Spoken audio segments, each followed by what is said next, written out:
Hello friends, good morning. Welcome back to my channel. তোমরা সবাই কেমন আছো? আশা করি তোমরা সবাই ভালো আছো, আর আমরাও ভালোই আছি। তো চলো, আজকের দিনটা তোমাদেরকে সাথে নিয়ে স্টার্ট করছি। তো তোমরা কিন্তু কেউ কোথাও যাবে না, সবাই আমার সঙ্গেই থাকবে।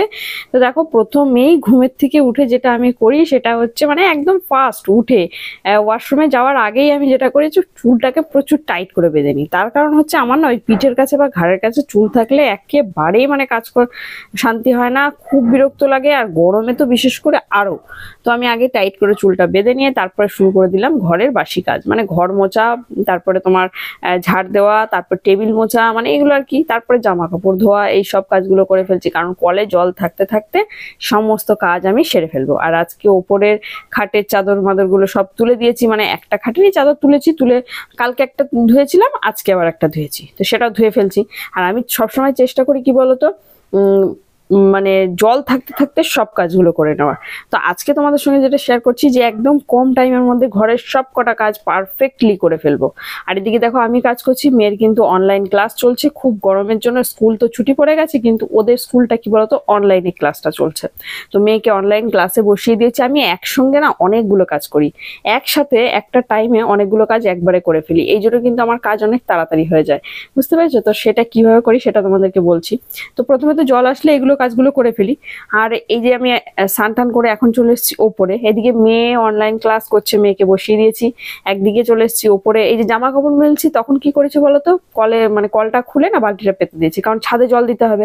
তো আমার জামা কাপড় মেলতে মেলতে কি হবে, বালতিটা পুরো ভর্তি হয়ে যাবে, যার জন্য আমাকে ওই এক বালতি জল ভরার জন্য আর আলাদা করে টাইম নষ্ট করে দাঁড়াতে হবে না। এই হচ্ছে আমার বুদ্ধি। আর হ্যাঁ, কিছুটা বাঁচানোরও চেষ্টা করি, সেটা হচ্ছে একটা বালতি পেতে নিই, ওর মধ্যে ঠাকুরের বাসনগুলোকে পরিষ্কার করে মানে ধোয়াধুয়ির কাজটা করি। তাহলে কি ওই জলটা নষ্ট হয় না, কারণ আমি আবার কোনো জিনিস না নষ্ট করতে ভালোবাসি না। তো ওই জলটা, যে জলটা হয় বাসন ধোয়া জলটা, সেটাকে আমি সব গাছে গাছে গাছে গাছে দিয়ে দিই। তো সকালে একবার এইভাবে দিয়ে যাই, আবার বিকেলে একবার দিই, কারণ এখন প্রচন্ড গরম। আর তারপরে পুজো দিলাম। আর হ্যাঁ, পুজো দিতে আসার আগে আমি কি করেছি জানো, সবজিগুলো কেটে ধুয়ে তো সবই আমি রেডি করে রেখে দিই, মানে একেবারে সকালে জল থাকতে থাকতে চাল ধোয়া, সবজি ধোয়া, ডাল ধোয়া, মাছ ধোয়া, যা ধোয়ার সব ধুয়ে ফেলি, কারণ ট্যাঙ্কির জল বেশি আমি খরচা করতে চাই না। যতটা পারি আর কি টাইম কলের জলে সব সেরে ফেলি। তারপরে যখন না থাকে তখন তো ট্যাঙ্কির জল কাজে লাগাতেই হবে। আর এই চাদরটা আমি কালকে ধুয়েছিলাম, তো এটা পাতা হয়েছিল না, আজকে ভাবলাম পেতে ফেলি, কারণ বিছানা যদি গোছানো না থাকে না, ঘরটা মানে পুরো ঘরটা যতই গোছানো থাক ঠিক মানায় না, দেখবে অগোছালো লাগে। তাই জন্য বিছানাটাকে পরিষ্কার করে গুছিয়ে নিচ্ছি। আর হ্যাঁ, আমি স্নান করতে যাওয়ার সময় মানে স্নান করতে যাওয়ার সময় না, ভুল বললাম, আমি স্নান টান করে যখন পুজো দিতে এসেছি না, ভেন্ডি ভাজাটাকে আমি গ্যাসে বসিয়ে দিয়ে চলে এসেছি। আর গ্যাসটাকে একদম কমিয়ে দিয়ে এসেছি, আস্তে আস্তে ওটা হতে থাকবে আর এদিকে আমার কাজ হতে থাকবে। আর একটা জিনিস, এই চাদরটা পাততে গিয়ে আমি খেয়াল করলাম, দেখো এখানে কতগুলো টিকটিকি ডিম পেড়েছে। ডিমগুলো কিন্তু বেশ বড় বড় ছিল, মানে বোঝাই যাচ্ছে যে বাচ্চাগুলো বেশ বড় সড়ো হবে। তো যাই হোক, আমি আবার দেখলাম, আর এই ছোটবেলায় এই টিকটিকি ডিম নিয়ে কিন্তু আমি খুব খেলতাম। তোমরা কারা কারা খেলতে কমেন্ট করে অবশ্যই জানিও। এই ডিমগুলো দিয়ে ছোটবেলায় খুব খেলতাম, খেলতে গিয়ে দুই একটা ডিম ফেটেও যেত। আর তখন একটু খারাপ লাগতো, কিন্তু মা ভীষণ বকতো, কেন নষ্ট করলি, জানিস মাটা এসে কাঁদবে, এই সেই বলতো। তখন আবার খারাপ লাগতো। তো যাই হোক, এখন তখন তো বুঝতাম না, না বুঝে অনেক ভুল করে ফেলেছি, এখন আর করি না, মেয়েকে ওগুলো শেখাই। আর এই দেখো, আমি কিন্তু পুজো দিয়ে আস্তে আস্তে আমার এদিকে ভেন্ডি ভাজা হয়ে গেছে, মানে অর্ধেকের বেশি হয়ে গেছে। আবার দেখো, একদিকে ভাত বসিয়ে দিলাম, আর একদিকে ভেন্ডি ভাজা আরেকটু বাকি আছে, বসিয়ে দিয়েছি, দিয়ে আবার নিজে খেতে শুরু করেছি। মানে খেতে খেতে আবার কিছুটা রান্না হয়ে যাবে। আর আজকে রান্না করছি হচ্ছে মাছের ঝোল, সেটাও হচ্ছে সবজি দিয়ে পাতলা করে। তো সবজি কাটা ধোয়া তো সকালে রেডি, আর দেখো ভেন্ডি ভাজাও হয়ে গেল, মানে আমার পুজো দিতে দিতে প্রায় কিছুটা রান্না আমার হয়েই গেল। এখন এই মাছের ঝোলটা করব, আর একটু চাটনি করব, তো হয়ে যাবে।